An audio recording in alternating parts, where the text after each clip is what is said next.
नमस्कार, आप देख रहे हैं ऑनलाइन हिंदुस्तान न्यूज और मैं हूं आपके साथ नेहा ठाकुर। आइए रुक करते हैं जम्मू कश्मीर की तमाम बड़ी खबरों पर। श्रीनगर के बाहरी इलाके लावापोरा में आतंकवादियों ने सीआरपीएफ की नाका पार्टी पर हमला किया। इस हमले में सीआरपीएफ के 4 जवान घायल हुए, जिनको उपचार के लिए अस्पताल में भर्ती कराया गया, जहां 2 जवान शहीद हो गए। वहीं आतंकवादियों की तलाश में इलाके की घेराबंदी कर अभियान चलाया जा रहा है। इस हमले में किसी भी नागरिक के हताहत होने की सूचना नहीं है। सीआरपीएफ के पीआरओ ओपी तिवारी ने बताया है कि नाका पार्टी पर तैनात 73वीं बटालियन पर आतंकवादियों ने अंधाधुंध गोलीबारी कर दी, जिसमें 4 जवान घायल हुए, जिनमें से 2 जवान शहीद हो गए। जम्मू कश्मीर के श्रीनगर स्थित एशिया के सबसे बड़े ट्यूलिप गार्डन को गुरुवार को फिर एक बार पर्यटकों के लिए खोल दिया गया है, जिसे देखने के लिए दूर दूर से पर्यटक पहुंच रहे हैं। कोरोना संक्रमण के चलते गार्डन को आम लोगों के लिए मार्च 2020 में बंद कर दिया गया था। वहीं जम्मू और कश्मीर के उपराज्यपाल के सलाहकार बशीर खान ने गुरुवार को कहा कि यूटी प्रशासन नए पर्यटन स्थलों का पता लगाने के लिए एक व्यापक सर्वेक्षण कर रहा है, ताकि घाटी का दौरा करते समय पर्यटक गुलमार्ग और पहलगाम से आगे बढ़े। उन्होंने ये भी कहा कि सरकार ने अंतुर्का को भी अधिक पेश करने के लिए 10 करोड़ रुपए की लागत से श्रीनगर के जबरवन तलहटी में स्थित 35 एकड़ में फैले ट्यूलिप गार्डन की सुंदरता को जोड़ने के लिए एक नई परियोजना शुरू की है। हम लोग बुरहानपुर से आए हैं और हम आए हुए इधर कश्मीर में 7 दिन हो गए, लेकिन हमको जब पता चला कि 25 तारीख को खुल रहा है तो हम लोग बहुत खुश थे और हम एक दिन रुक गए इधर ज्यादा ये ट्यूलिप गार्डन देखने के लिए। मैं बुरहानपुर एमपी से आई हूँ और हम लोग यहाँ 5 दिन से घूम रहे हैं।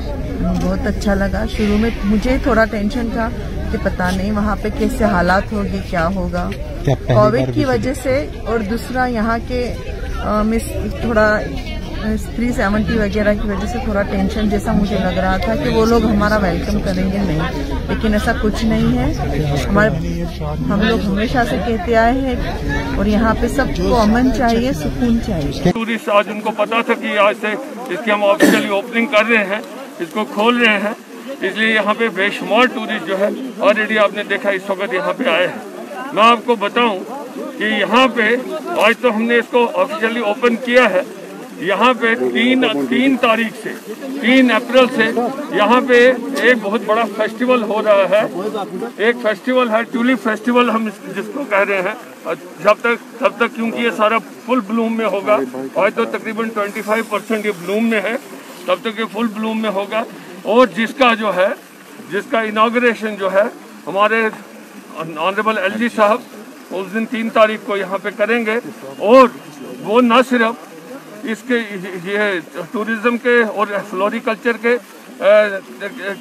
की वजह से ये इसको होगा, बल्कि उसमें कन्वर्जेंस हमने रखा है ताकि उसमें टूरिज्म, कल्चर, यहाँ की सकाफत, यहाँ का तमद्दुन, यहाँ के कुजीन, यहाँ के हैंडीक्राफ्ट, यहाँ के क्राफ्ट जितना, उन सबको यहाँ पे हम शोकेस करेंगे और डिस्प्ले करेंगे। पूर्व मुख्यमंत्री और पीडीपी की अध्यक्ष महबूबा मुफ्ती श्रीनगर स्थित प्रवर्तन निर्देशालय के क्षेत्रीय कार्यालय में पहुंची, जहां उनसे पूछताछ की गई। पूछताछ के लिए गठित अधिकारियों का दल उनसे मनी लॉन्ड्रिंग मामले पर पूछताछ की गई। महबूबा मुफ्ती के बयान रिकॉर्ड किए गए। ईडी कार्यालय के बाहर मीडिया कर्मियों से बात करते हुए जहां उनसे लगभग 5 घंटे तक पूछताछ की गई। उन्होंने कहा, पूर्व में जम्मू कश्मीर में पीडीपी भाजपा गठबंधन के पूर्व मुख्यमंत्री महबूबा मुफ्ती ने भी सरकार पर ईडी, सीबीआई या एनआईए के माध्यम से काम करने का आरोप लगाया। अंदर पूछताछ हुई और 2 मुद्दे थे। एक ये था कि जो बिजबियाड़ा में मेरे मुफ्ती साहब के नाम पे जमीन थी, वो बेची है, वो कैसे बेची, किस तरह बेची, कितने पैसे मिले, कौन सी जीत थी। दूसरा, एज ए चीफ मिनिस्टर जो सीक्रेट फंड्स होते हैं उनको कहाँ खर्च किया, जो आप विडोज को पैसा देती थी उन विडोज की लिस्ट कहाँ से आती थी, उनकी निशानदेही कौन करता था, या आपने यूथ एंगेजमेंट के लिए अगर कोई पैसा खर्च किया तो आप बताइए क्या हुआ, उसका कैसे हुआ। तो मुख्तसरन आप इसमें तो कोई रॉकेट साइंस की जरूरत नहीं है कि क्या हो रहा है कि एनीबडी जो थोड़ा बहुत decent has been criminalised in this country. This country is ruled by either ED, CBI और एनआईए, या तो आप सेडिशन के लिए चार्ज हो जाते हो या तो आपके खिलाफ मनी लॉन्ड्रिंग का केस होता है। यहाँ से जो बात करता है उसके खिलाफ जो है इसी तरह ईडी का इस्तेमाल किया जाता है, एनआईए का इस्तेमाल किया जाता है। और जो मुल्क है इस वक्त, it is not running according to the Constitution of India. It is running according to a particular party's agenda. उसमें आप बात नहीं कर सकते हो, मुंह नहीं खोल सकते हो। उपराज्यपाल के सलाहकार फारूक अहमद खान ने आज फल मंडी सोपोर का दौरा किया, जहां उन्होंने विभिन्न फल उत्पादकों और अन्य संबंधित हितधारकों से मुलाकात की, जिन्होंने उन अपने मुद्दों और मांगों के बारे में अवगत करवाया। फ्रूट ग्रोअर्स की तरफ से और फ्रूट इंडस्ट्री के साथ जुड़े हुए हर एक मामले की तरफ जो जम्मू कश्मीर यूटी की एडमिनिस्ट्रेशन है वो सबसे ज़्यादा तवज्जो इसको दे रही है, क्योंकि ये जम्मू कश्मीर की इकानमी में बहुत बड़ा रोल है जो फ्रूट इंडस्ट्री का।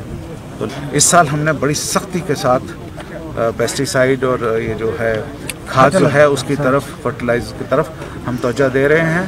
हमने जो गवर्नमेंट ऑफ इंडिया की जो मानी हुई जो कंपनीज हैं उनको अलाउ किया है, और जो प्राइवेट कुछ लोग हैं जिनको हमने अलाउ किया है वो टेस्टिंग के साथ उनको अलाउ किया। सांबा में छात्रों ने Jammu Kashmir state board school education के सब विभाग के बाहर जोरदार प्रदर्शन किया। छात्राओं का कहना है कि उन्हें ऑनलाइन पढ़ाया गया है, जबकि जम्मू कश्मीर में 2G इंटरनेट चल रहा था। आपको बता दें कि छात्राओं ने अध्यापकों पर आरोप लगाते हुए कहा है कि उनको सिर्फ बेसिक पढ़ाई करवाई गई है। अब छात्राओं की मांग है कि उनको मास प्रमोशन देकर पास किया जाए या एग्जाम की तारीख को बढ़ाया जाए।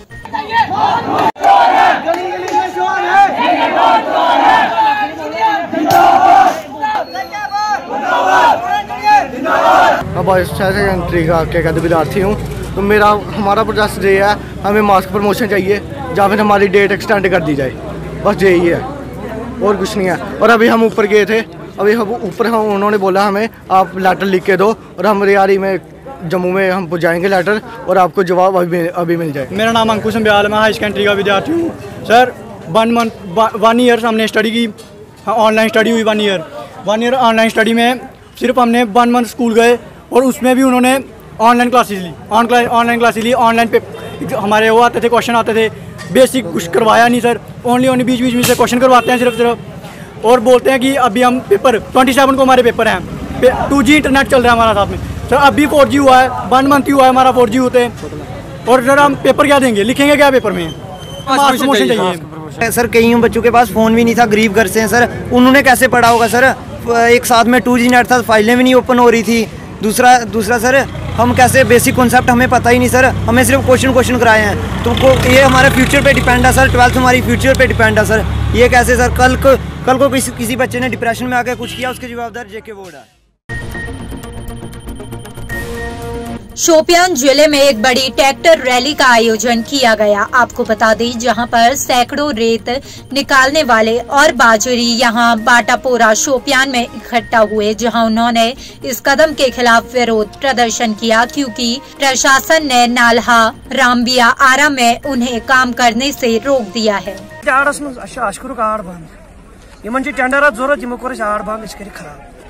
गरीब तबका ट्रैक्टर वो रेतस 10,000 रुपये किस्त ट्रैक्टरस, गई 8 रत बिहत, दिवान अत पकन कि यमन टेंडर पे दबाव दबाव अस पे कर दो रहम खत्म। हमारा मकसद यही है, जैसे हम पहले काम करते थे, हम रियल्टी भी बात सुनो, जैसे हम पहले काम करते थे, पीछे से हम जैसे रियल्टी देते आए हैं, उसी तरह हमारी रियल्टी वागुजार किया जाए। डीसी साहब तक पहुंचाना चाहते हैं, क्योंकि हमारे साथ इंसाफ किया जाए। पिछले कई महीनों से हम रोज प्रोटेस्ट पे आते हैं, लेकिन हमारा कोई सुनता ही नहीं है। Bhajpa head workers conversation town hall Shopian में भाजपा कार्यकर्ताओं द्वारा एक कार्यक्रम का आयोजन किया गया, जिसमें काफी संख्या में भाजपा कार्यकर्ता उपस्थित रहे। शोपियान के विभिन्न क्षेत्रों से दर्जनों भाजपा पार्टी में शामिल हुए और कई नेताओं ने अपने भाषण में पार्टी के घोषणा पत्र को व्यक्त किया। मुझे पूरी यकीन है अपनी पार्टी पे और अपने नरेंद्र भाई मोदी पे जरूर उनको वो अपना हक मिलेगा। आज हमारी मीटिंग थी, डिस्ट्रिक्ट वर्किंग कमेटी की मीटिंग थी आज, और उसमें कुछ ज्वाइनिंग हुए थे और भी आगे मुझे लगता है हर दिन हर रोज अब ज्वाइनिंग यहाँ होगी शोपियान से। इसी डिस्ट्रिक्ट वर्किंग कमेटी में आज हमने 25 लोगों ने यहाँ पे ज्वाइन किया है, जो 5 सरपंच थे, तो इन लोगों ने आज ज्वाइन किया है और इंशाल्लाह आप देखोगे आने वाले दिनों में हर दिन हर रोज यहाँ आप ज्वाइनिंग बढ़ेगी। श्रम विभाग अनंतनाग ने टाउन हॉल डूरू अनंतनाग में अवेयरनेस कैंप का आयोजन किया। फ्लंग एरियाज में हम कैंप्स करेंगे। इससे पहले भी हमने पहलगाम में किया, आज हम डूरू में कर रहे हैं, ताकि जो यहाँ के दूर दराज के मजदूर हैं जिन्हें इन स्कीम्स के बारे में नहीं पता, उन्हें इन स्कीम्स के बारे में पता चले। और हमने जो ब्लॉक लेवल के ऑफिसर्स हैं, सरपंच साहिबान हैं, बीडीसी से, उनको इन्विटेशन दिया था, बिकॉज वो घर घर ये बात पहुँचा सकते हैं, बिकॉज एज एम्प्लॉई के लिए पॉसिबल नहीं है। आज हमने इसीलिए एक कम्युनिटी को, सारी कम्युनिटी को बुला के प्रोग्राम किया और आज हमने ऑलमोस्ट 1.5 करोड़ रुपए हमने डिसबर्समेंट भी की डिफरेंट स्कीम्स में, एजुकेशन में, डेथ में, क्रॉनिक में, इसमें हमने डिसबर्समेंट की। एसडीएम पटन सैयद फहीम के विशेष अभियान मास्क के उपयोग के लिए पटन बाजार में जागरूकता अभियान चलाया गया। कुछ लोगों पर जहां 100 रुपए का जुर्माना लगाया गया, वहीं पटन क्षेत्र के लोगों को कोविड-19 के लिए सुरक्षित होने के लिए जागरूक किया गया।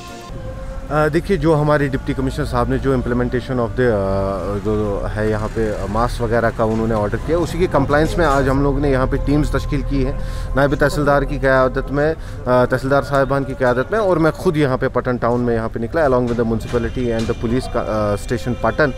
तो हम लोगों ने यहाँ पे मौके पे ही लोगों को हिदायत की कि मास्क वगैरह पहनिए, और जो खिलाफ वर्जी कर रहे थे उनके खिलाफ हम लोगों ने जुर्माना भी आयद किया।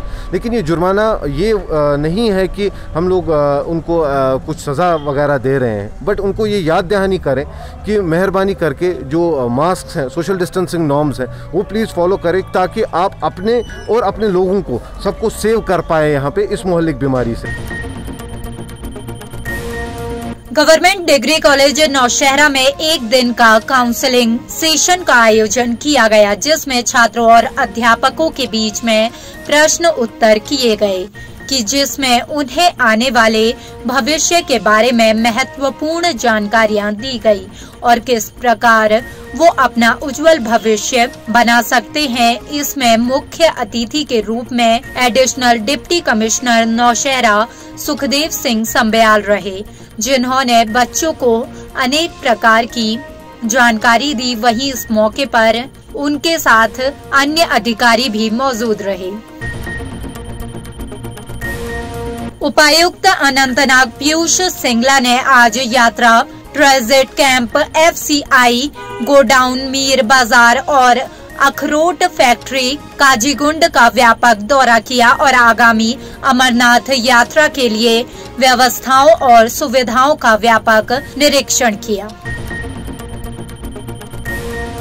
स्थानीय लोगों और सुरक्षा बलों के बीच को मजबूत करने के लिए जैनपुरा शोपियान में CRPF की 178 बटालियन द्वारा मेडिकल कैंप का आयोजन किया गया, जहां कोविड-19 से सुरक्षित रहने के लिए सैकड़ों स्थानीय लोगों और छात्रों को सुरक्षा के लिए मुफ्त दवाइयां और मास्क वितरित किए गए।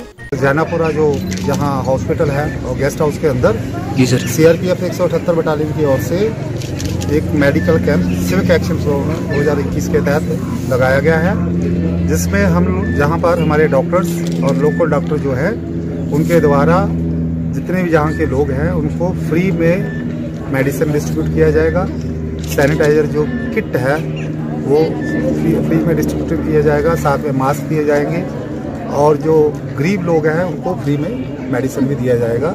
इसका मुख्य उद्देश्य है कि जहाँ पर हम लोग डिप्लॉयड हैं, जहाँ पर हम ड्यूटी कर रहे हैं, वहाँ के आम पब्लिक, आम जनता के साथ हमारा मेल मिलाप अच्छा बना रहे।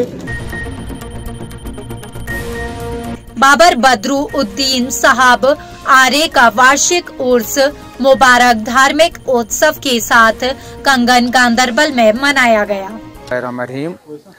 मनावान 10 मार्च सन पे सरकार आई आज 24 मार्च यह वली कामिल बाबा बदरुद्दीन ज़ियारत कंगन। यह दह मनावान अमि खतर अम माय तो मोहब्बत बढ़ान बे अमुक मोहब्बत यूत मोहब्बत तूत मनावान।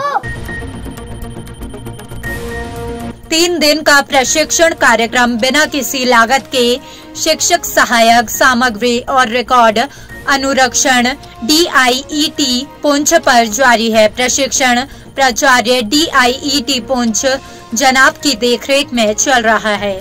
गुलजार अहमद कादरी और अल्ताफ हुसैन लेक्चर द्वारा समन्वित किया जा रहा है। म्युनिसिपल कमेटी हंदवाड़ा के कर्मचारियों द्वारा अपने कार्य में लापरवाह रवैया अपनाया जा रहा है, जिसको लेकर कस्बे के लोग बुरी तरह पीड़ित हैं। आपको बता दें, हंदवाड़ा टाउन में ओल्ड बस स्टैंड के पास कचरे का ढेर लगा रहता है, जिससे मच्छर और अन्य कीड़े उत्पन्न हो रहे हैं और खासकर कोविड-19 के चलते नगर समिति गहरी नींद में सोई हुई है। आसपास के लोग और दुकानदारों ने आज म्युनिसिपल कमेटी हंदवाड़ा के खिलाफ एक जोरदार प्रदर्शन किया। आइए आपको सुनाते हैं क्या कुछ कहना है प्रदर्शन कर रहे लोगों का। शॉप पे जो दुकानदार हैं इधर दूर से आते हैं, तो जब हम इधर आए तो हमने देखा यहाँ पे पूरा गार्बेज का डंपेज पड़ा हुआ है, आप देख लीजिए। तो फिर हमने उसी टाइम क्या काम किया, हमने छोटे छोटे पोस्टर बनाए। हमने मशवरा किया कि हम यहाँ पे प्रोटेस्ट करेंगे, क्योंकि रोज़ हम इन जो अथॉरिटीज़ हैं यहाँ पे म्युनिसिपल कमेटी है, हम रोज़ उनको कहते हैं, लेकिन फिर भी यहाँ पे पता नहीं कि यहाँ पे ही क्यों ये डंपिंग यार्ड बनाते हैं। पूरे जो टाउन का यहाँ पे गार्बेज है वहाँ के इधर ये रख देते हैं, तो हमें प्रॉब्लम हो जाती है। जब हम सुबह इधर आते हैं तो इतनी गंदी बू आती है, तो बीमारी फैलने का खतरा है। इधर से आप देखिए कोविड भी चल रहा है, तो इससे जो हमारी कमेटी है म्युनिसिपल कमेटी, उनको चाहिए था कि यहाँ पे सफाई करें, अच्छी तरह सफाई करें कोविड को मद्देनजर रखते हुए। लेकिन आप देख लीजिए यहाँ पे बैनर्स भी लगे, उधर हमने लगाई हैं, देखिए यहाँ पे कोविड, वहाँ पे एक बैनर लगा हुआ है कोविड स्टेटस फ्रॉम हियर। तो अगर ऐसा ही रहा तो यहाँ पे बीमारी मतलब जो उठने का खतरा है। जो यहाँ पे इधर गिरद की बस्ती है, यहाँ पे 2-3 स्कूल भी हैं, सुबह बच्चे आ रहे हैं, उनके कपड़े खराब होते हैं, यूनिफॉर्म उनकी खराब होती है। यहाँ के रहने वाले जो लोग हैं उनको प्रॉब्लम हो रही है। तो हम जो हमारा चेयरमैन साहब हैं उसको अपील करते हैं कि यहाँ पे आप ये पूरा क्लियर कीजिए, जो डंपिंग यार्ड है आपका, वहाँ पे आप ये जो गार्बेज वहाँ पे आप ले जाइए। फिलहाल हमारे आज के इस बुलेटिन में इतना ही। तमाम छोटी बड़ी खबरों के लिए सब्सक्राइब कीजिए ऑनलाइन हिंदुस्तान न्यूज, और अगर आप ये वीडियो फेसबुक पर देख रहे हैं तो हमारे फेसबुक पेज को लाइक और फॉलो करना ना भूलें। नमस्कार।